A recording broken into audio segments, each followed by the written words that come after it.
Hello, very good afternoon to all of you मित्रों। स्वागत है आपका इस SI और CI की क्लास में। तो जैसा कि आपको पता चल चुका है कि आज अपन डिस्कस करने वाले हैं simple interest and compound interest.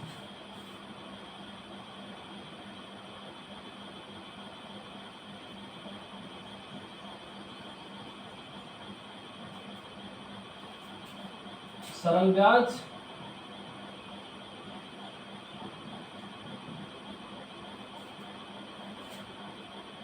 और चक्रवृद्धि ब्याज।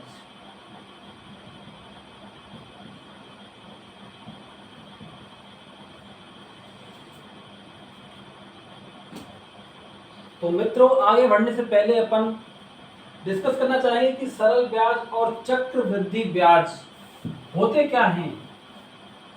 देखिए, ब्याज से अब आप सभी अवगत होंगे कि ब्याज आजकल जब भी कभी उधार धन लिया जाता है या किसी को दिया जाता है तो एक फिक्स रेट पर या तो इंटरेस्ट लिया जाता है या फिर दिया जाता है। तो सबसे पहले सरल ब्याज क्या होता है।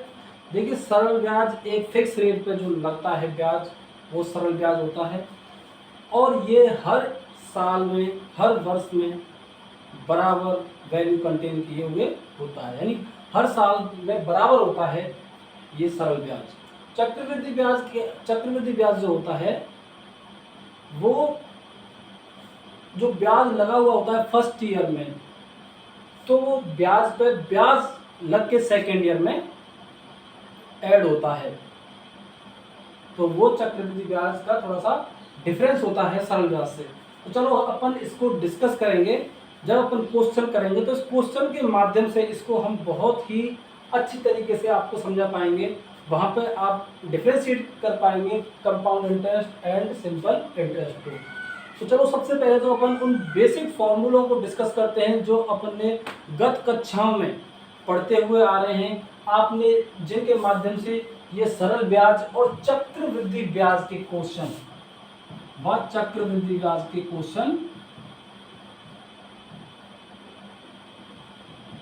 किए हैं।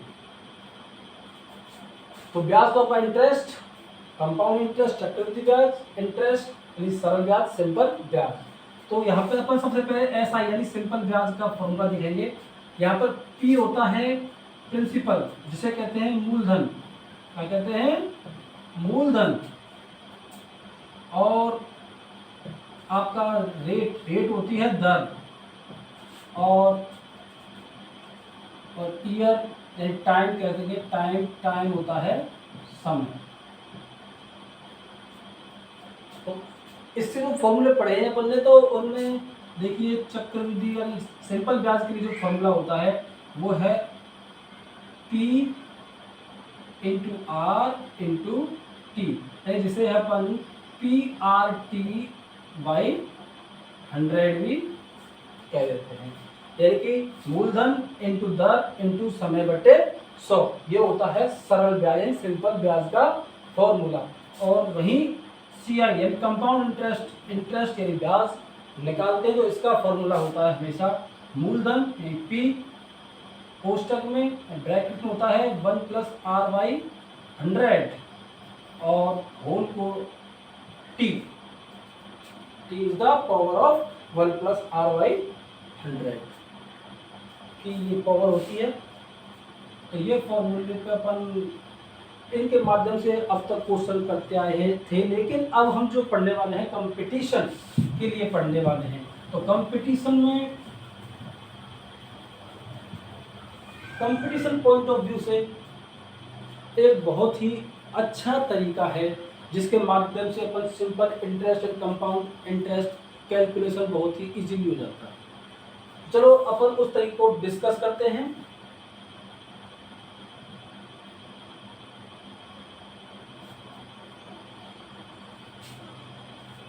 तो देखिए, सबसे पहले अपन इसके लिए क्वेश्चन लेते हैं। जिसमें अपन को P दिया हुआ है 1000 रुपीज़ एंड उधर रेट दी हुई है 10% एंड टाइम दिया हुआ है 2 वर्ष। ये एक बेसिक क्वेश्चन है। आप अगर बेसिक समझ जाएंगे तो आप सभी क्वेश्चन बड़े इजीली निकाल पाएंगे। तो देखिए 2 ईयर, तो इसके लिए सबसे पहले क्या करते हैं, रेट 10%।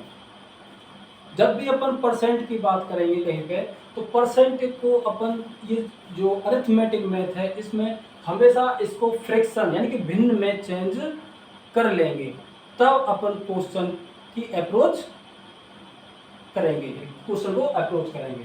तो देखिए आर ये दे रखा है 10%, ये फ्रैक्शन में हो जाता है 1/10, और इसे आप निकालना जानते ही होंगे, 10% यानी बट्टे 100, और ये हो जाता है 1/10। तो इस प्रकार ये फ्रैक्शन आता है 1/10। तो अब देखिए अपन इस प्रिंसिपल पर 10% की रेट से 2 ईयर का ब्याज कैलकुलेशन करने जा रहे हैं। सरल ब्याज भी होगा, उसमें चक्रवृद्धि ब्याज भी होगा, और उससे डिस्क्राइब भी करने वाले हैं अपन कि दोनों में अंतर क्या है, और बड़े इजीली अपन इसके दोनों के अंतर को अपन बता पाएंगे।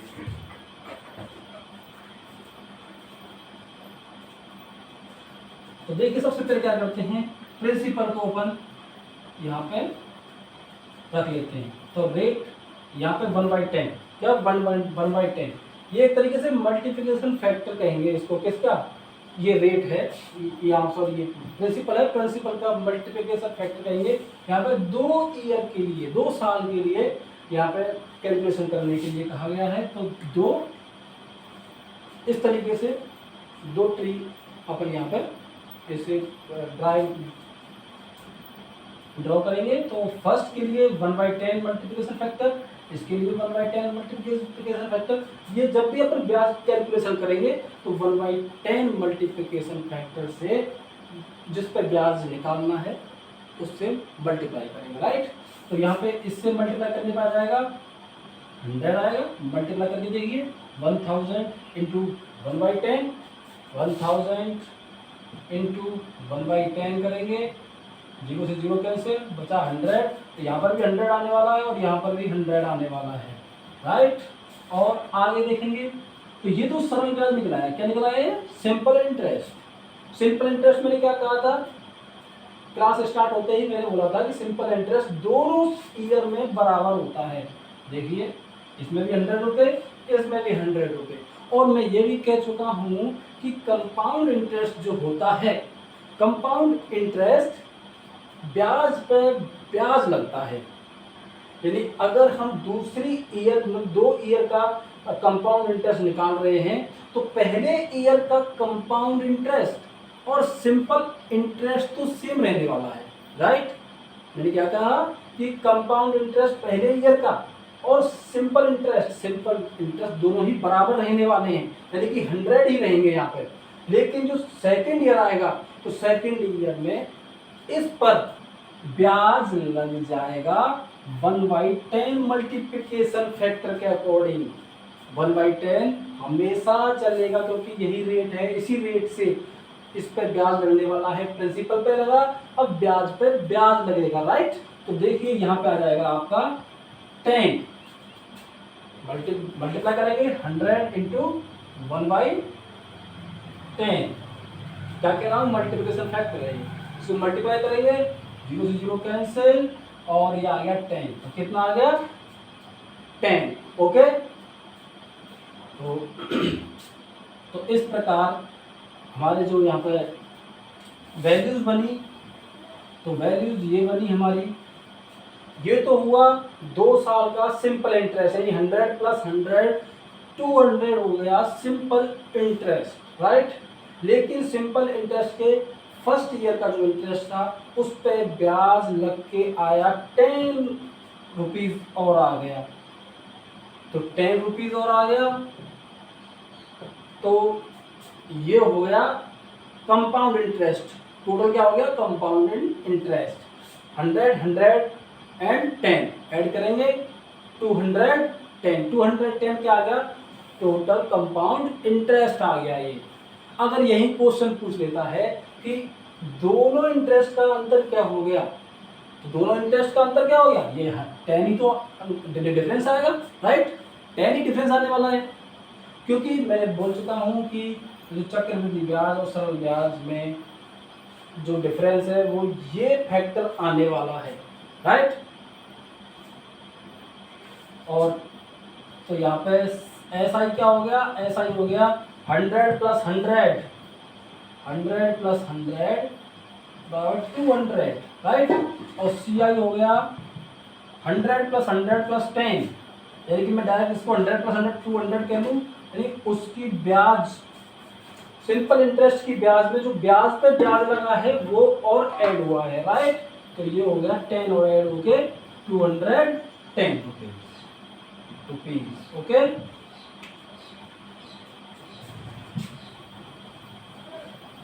यहाँ पे मैं ये भी बताना चाहूंगा आपको, ये पहले साल के लिए ब्याज है, ये दूसरे साल के लिए ब्याज है, ये पूरे 2 साल का सिंपल इंटरेस्ट सरल ब्याज है, और ये दोनों साल का कंपाउंड इंटरेस्ट यानी कि चक्रवृद्धि ब्याज है। इनमें अंतर आपको पता होना चाहिए। यहाँ पे देखिए 2 टाइम तो क्या आया है? 100। ये भी क्या है? ये यहाँ पे ब्याज है, किस मतलब 10% लगाया है रेट से ब्याज, तो ये आया 100। 2 टाइम आया है, 1 टाइम एक अलग वैल्यू आई है, ठीक है? डिफरेंट वैल्यू आई है। तो इसके लिए अपन एक स्ट्रिंग बनाते हैं। अगर हम डायरेक्टली ऐसे क्वेश्चन करना चाहें बिना ये वाला रूल फॉलो किए, तो डायरेक्ट अपन यहाँ पे 2 and 1 2 ईयर के लिए, 2 ईयर के लिए कंपाउंड इंटरेस्ट, ये 2 ईयर के लिए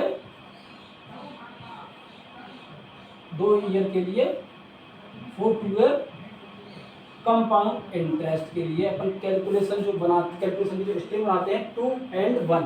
2 टाइम तो एक ब्याज आएगा, और 1 टाइम इस पे जो ब्याज निकलेगा, ब्याज पे ब्याज, वो 1 टाइम यानी कि 1 से मल्टीप्लाई हो जाएगा, और 2 टाइम 2 से मल्टीप्लाई हो जाएगा जो प्रिंसिपल पे ब्याज लेके आएगा। तो यहाँ पे देखते हैं 2 × 100 प्लस, चिन्ह क्या आएगा इनके बीच में? स्ट्रिंग जो बनाई है प्लस, और यहाँ पे इस पे ब्याज में ब्याज क्या लग के आया? 10। 1 टाइम क्या है ना? 1 टाइम, 2 टाइम 100। तो यहाँ पे इसे डायरेक्टली कर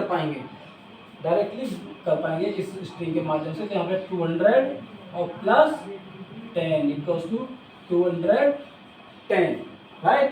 210 आया था, यानी 2 ईयर सी आई के लिए ये स्ट्रिंग थी, और इस तरीके से 210 अपना क्या आ गया? चक्रवृद्धि ब्याज। ये आप निकाल चुके होंगे। इसी क्वेश्चन के लिए अपन टाइम चेंज कर लेते हैं 3 ईयर। 2 ईयर का अपन निकालना सीख गए, और 3 ईयर के लिए अपन निकालते हैं।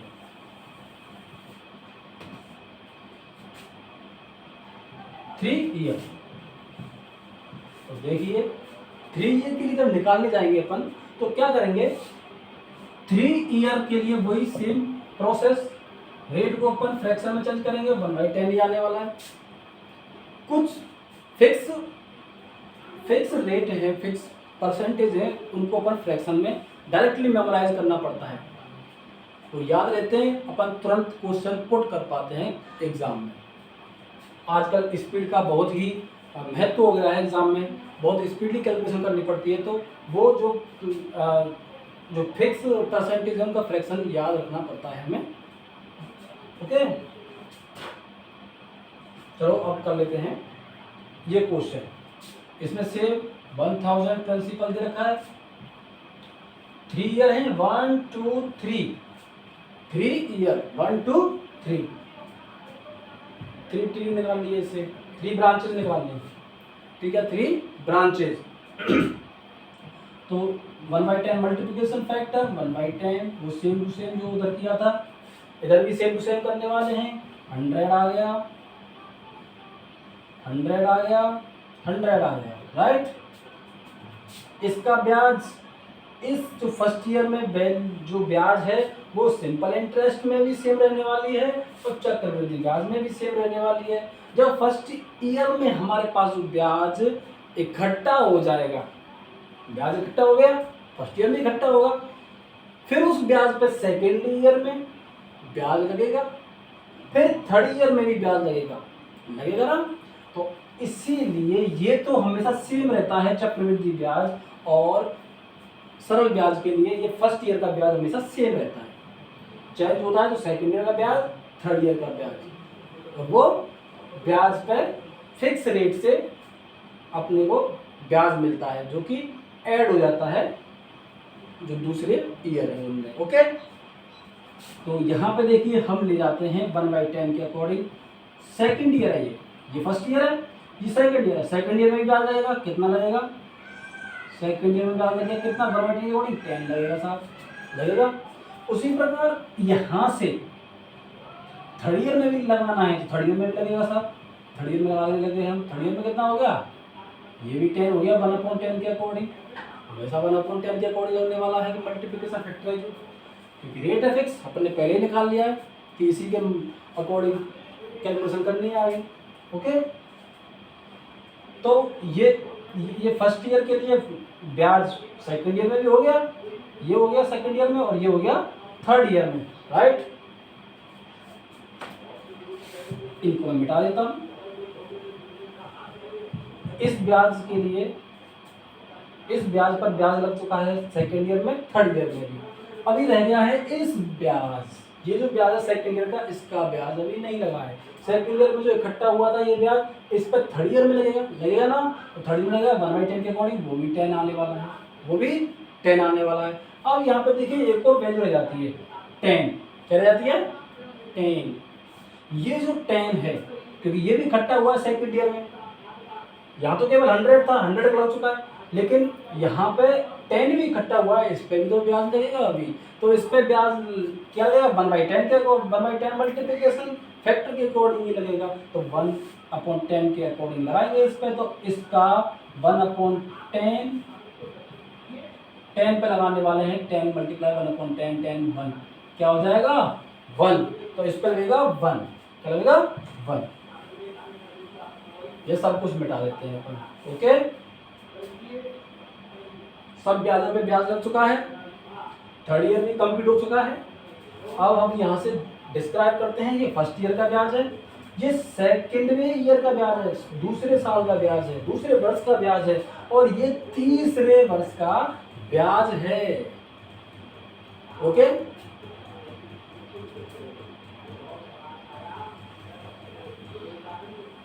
अब यहाँ पे अपन सिंपल ब्याज, तो हमें पता ही जो सबसे पहले आए थे वो सिंपल ब्याज ही था। क्या था? सिंपल ब्याज।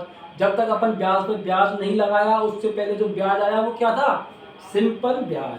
तो सिंपल ब्याज 100 100 एंड 100 कितना हो गया टोटल?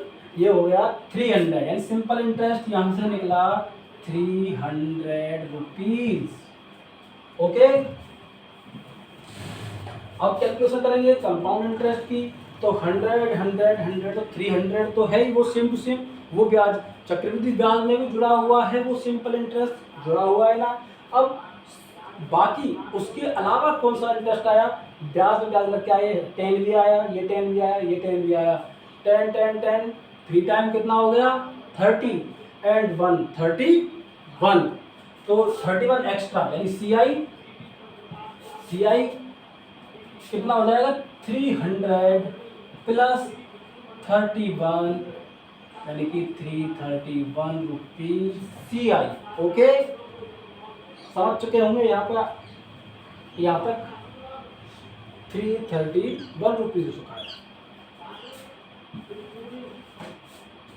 अब देखिए, एक इस स्ट्रिंग अपन ने 2 साल के लिए तैयार की थी, 2 वर्ष जब टाइम दे रखा था उसके लिए तैयार की थी, तो यहाँ पे 3 साल के लिए भी एक स्ट्रिंग तैयार हो चुकी है, जिसमें कि 3 टाइम तो आया है सेम वैल्यू, एक जैसी वैल्यू कितनी है? 3 टाइम, और 3 टाइम एक अनदर वैल्यू भी सेम टू सेम आई है 3 3, और एक डिफरेंट वैल्यू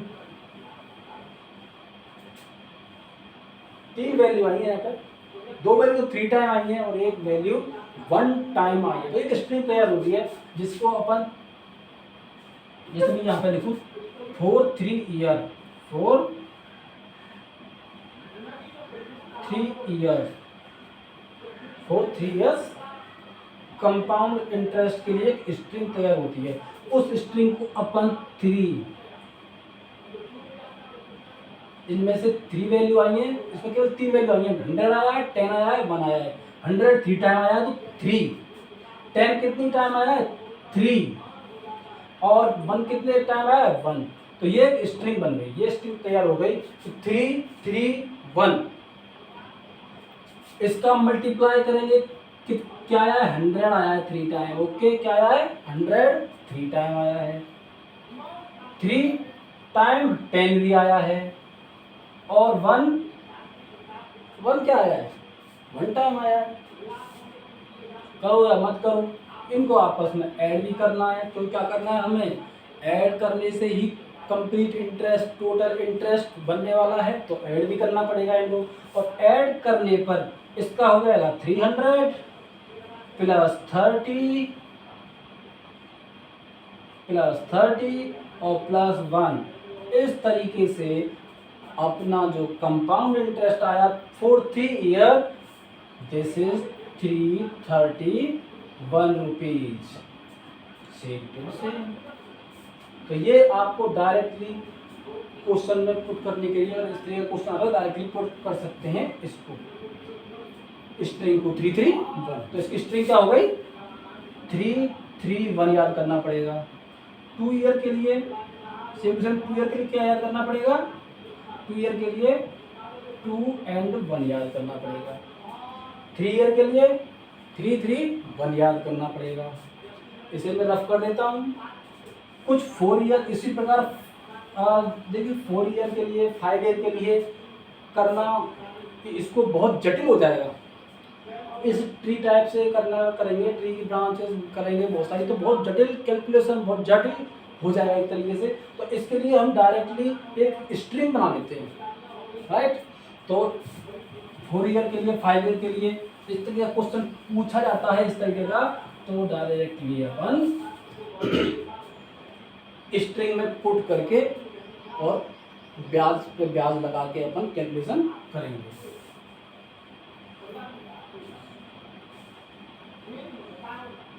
वो मैं आपको जब क्वेश्चन करवाऊंगा ऐसे, तो इनका भी, इनको अप्लाई करना भी सिखाऊंगा, राइट। तो 2 ईयर के लिए कंपाउंड इंटरेस्ट 2 1 स्ट्रिंग से, 3 ईयर के लिए कंपाउंड इंटरेस्ट 331 स्ट्रिंग से, and 4 year 4 year compound interest इसके लिए स्ट्रिंग बनेगी क्या 4 6 4 1, ओके। ये याद कर लेना। इस माध्यम से अपन सोल्व करेंगे। अगर 4 साल के लिए आता है, वैसे क्वेश्चन बहुत कम, बहुत ही ना के बराबर मिलते हैं एग्जाम में 4 साल 5 साल के लिए निकालने के लिए, पर कभी आ जाता है तो इसको याद रखेंगे, इसको पुट करेंगे, इसमें वैल्यू रखेंगे, ब्याज पे ब्याज, ब्याज मूलधन पे ब्याज, फिर इसकी ब्याज पे ब्याज, फिर इसकी ब्याज पे ब्याज, फिर इसके ब्याज पे ब्याज, और इसको ऐड करके सबको जो निकलेगा वो 4 ईयर का कंपाउंड इंटरेस्ट निकल आएगा। तो उसी प्रकार 5 ईयर के लिए,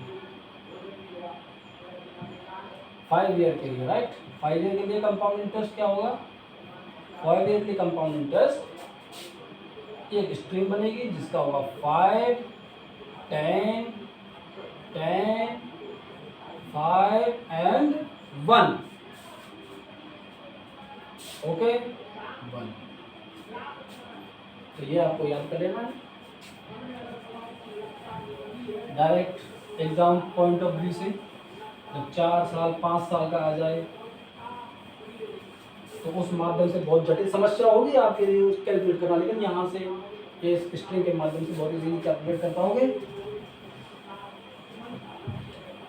अब अपन एक क्वेश्चन लेते हैं जिससे आप विस्तृत इसको समझ पाएंगे कि और क्वेश्चन कैसे कैसे बन सकते हैं, कितना जटिल क्वेश्चन बन सकता है, और इस जटिलता को बड़ी आसानी से कितने इजीली तरीके से अपन सॉल्व कर सकते हैं इस ट्री वाले तरीके से, राइट।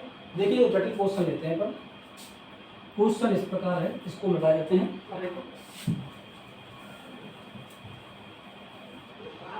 क्वेश्चन है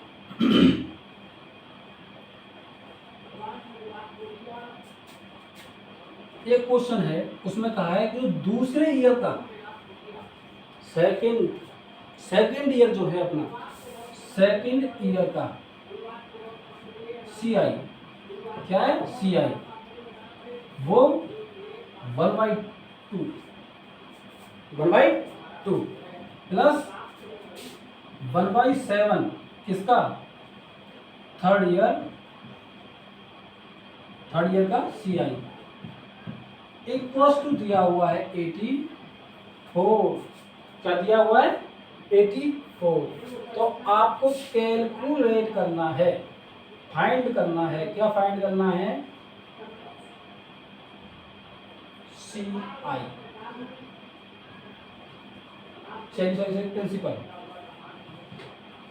प्रिंसिपल फाइंड करना है। क्या फाइंड करना है, प्रिंसिपल, यानी मूलधन क्या होगा।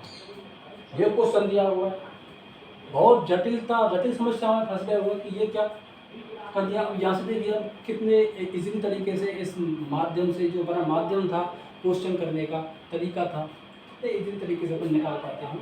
सबसे पहले तो अपन को हाईएस्ट ईयर के लिए थर्ड ईयर, तो अपन 3 साल के लिए क्या बनाने वाले हैं, 3 साल के लिए अपन जो ड्रॉ करने वाले हैं, 3 ईयर ट्री ड्रॉ करने वाले हैं, राइट। तो देखिए,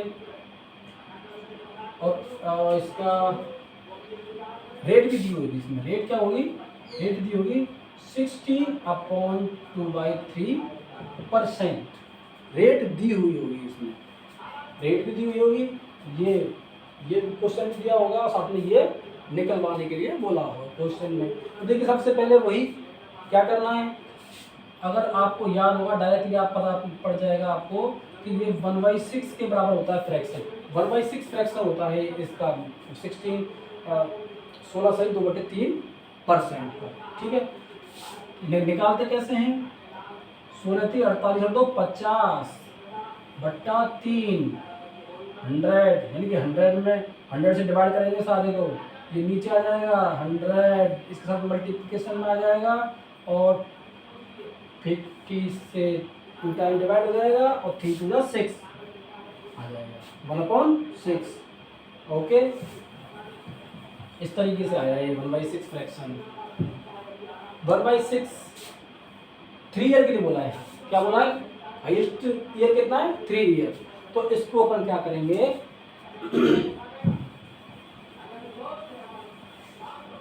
इसको अपन एक तरीके से एज अ प्रिंसिपल मान लेंगे। क्या मानेंगे, प्रिंसिपल, और वो भी इसका पावर 3 लेके, 6 का पावर 3 टाइम 6 का पावर 3 लेके प्रिंसिपल मानेंगे। ये हो गया प्रिंसिपल का 6 की पावर 3, जो कि बराबर हो गया 216 होता है 6 का पावर 3, 1 2 3। ओके, तो ये हो गया आपका 1/6 मल्टीप्लिकेशन फैक्टर है, जो फ्रैक्शन निकला है वो मल्टीप्लिकेशन फैक्टर है, राइट। आप पिछले क्वेश्चन में समझ पाए होंगे, पिछले 2 क्वेश्चन में यहाँ से आएगा, डिवाइड करेंगे, इसको मल्टीप्लाई करेंगे, इससे डिवाइड हो जाएगा 216 और ये हो जाएगा 36, ये भी 36, सेम 36। अब देखिए ब्याज लगने वाला है, ये ब्याज इकट्ठा हो चुका है। दूसरे ईयर में ब्याज लगेगा 1/16 मल्टीप्लिकेशन फैक्टर के अकॉर्डिंग, और इसमें भी लगने वाला है, यानी इसमें लगेगा कितना आएगा, 1/6 गुणा करेंगे तो 60 से भाग चला जाएगा, 6 टाइम छलन 36, 6 36। उसी प्रकार इसमें भी लगने वाला है, उसी प्रकार तो ये भी 6। इस ईयर तो दोनों साल लग चुका है, लेकिन इस पे अभी बाकी है, ये इकट्ठा है दूसरे ईयर में ब्याज, इस ब्याज में ब्याज लगेगा, वो भी 6, और जो इकट्ठा हुआ है 6, इस पर भी 1/6 के अकॉर्डिंग लगेगा। 6 का 1/6 कितना हो जाएगा 1, तो 1 और लग गया। ओके, ये 6 था यहाँ पर।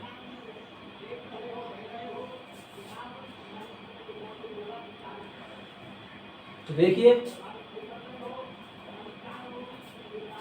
ये क्या है, ये है पहले साल का ब्याज, पहले फर्स्ट ईयर का ब्याज। यहाँ का है सेकेंड ईयर का सीआई, सेकेंड ईयर का सीआई, ये सेकेंड ईयर का सीआई, ये फर्स्ट ईयर का सीआई, नहीं सॉरी, ये सेकेंड ईयर का सीआई, ये थर्ड ईयर का सीआई, और ये फर्स्ट ईयर का, फर्स्ट सेकेंड थर्ड ईयर के सीआई है यहाँ पर। अब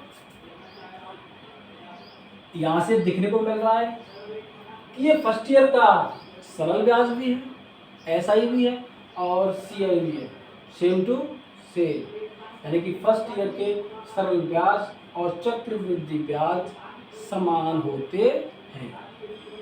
ओके, यहाँ से पता चल रहा है दोनों समान होते हैं। और अब ये फर्स्ट ईयर का, लेकिन यहाँ पे पूछा है सेकेंड ईयर का और थर्ड ईयर पर फोकस करने के लिए बोला है। सेकेंड ईयर का 36 + 6 कितना हो गया 42, 42 का 1/2 कितना हो गया 21, कितना हो गया 21, मल्टीप्लाई करना। ओके, 21 हो गया, यानी कि ये फैक्टर आ गया 21। सॉल्व कर रहे हैं अब इसको। थर्ड ईयर का, थर्ड ईयर ये फर्स्ट ईयर, सेकेंड ईयर का कर लिया, थर्ड ईयर ये है, तीसरा साल ये है, और तीसरे साल पे करेंगे तो 36 6 कितना हो गया 36 एंड 6 कितना हो गया 42, 6 48 1 49 कितना हो गया कैलकुलेशन इसका तो ये आ गया, और इसका 49, और 49 मल्टीप्लाई 1/7, तीसरे साल का सीआई इंटू 1/7, यहाँ से आया 7, क्या आ गया 7, 21 + 7 = 84। यूनिट किसके बराबर होगी, 1 यूनिट किसके बराबर होगी 21 और 7 हो गया, कितना हो गया 28, 84। 1 यूनिट कितने के बराबर हो गई 84/28, डिवाइड करेंगे 28 से 84 को 3 टाइम, कितना 3 टाइम, 1 यूनिट 3 टाइम के बराबर है। यहाँ पे पूछा गया था प्रिंसिपल क्या होगा, प्रिंसिपल पूछा था, प्रिंसिपल यहाँ दे रखा है 260, ये प्रिंसिपल तो होता है, यहीं से तो स्टार्ट होता है ये ट्री, राइट। तो ये क्या था प्रिंसिपल होता है, ये पिछले क्वेश्चन में देख चुके हैं, ये प्रिंसिपल है, लेकिन एक्चुअल में ये प्रिंसिपल 1 के अकॉर्डिंग है, 1 के अकॉर्डिंग 216 प्रिंसिपल है, लेकिन एक्चुअल में ये 84 3 के बराबर बैठ रहा है। तो ये 3 टाइम 26 3 टाइम 26 का मल्टीप्लाई, यानी कि हम इसे योग करते हैं, आ जाएगा 1 3 से मल्टीप्लाई करेंगे तो आ जाएगा 6 × 3 = 18, और 3 एकम 3 और 1 4 और 3 दूनी 648 रुपये, और यही आपका आंसर। ओके,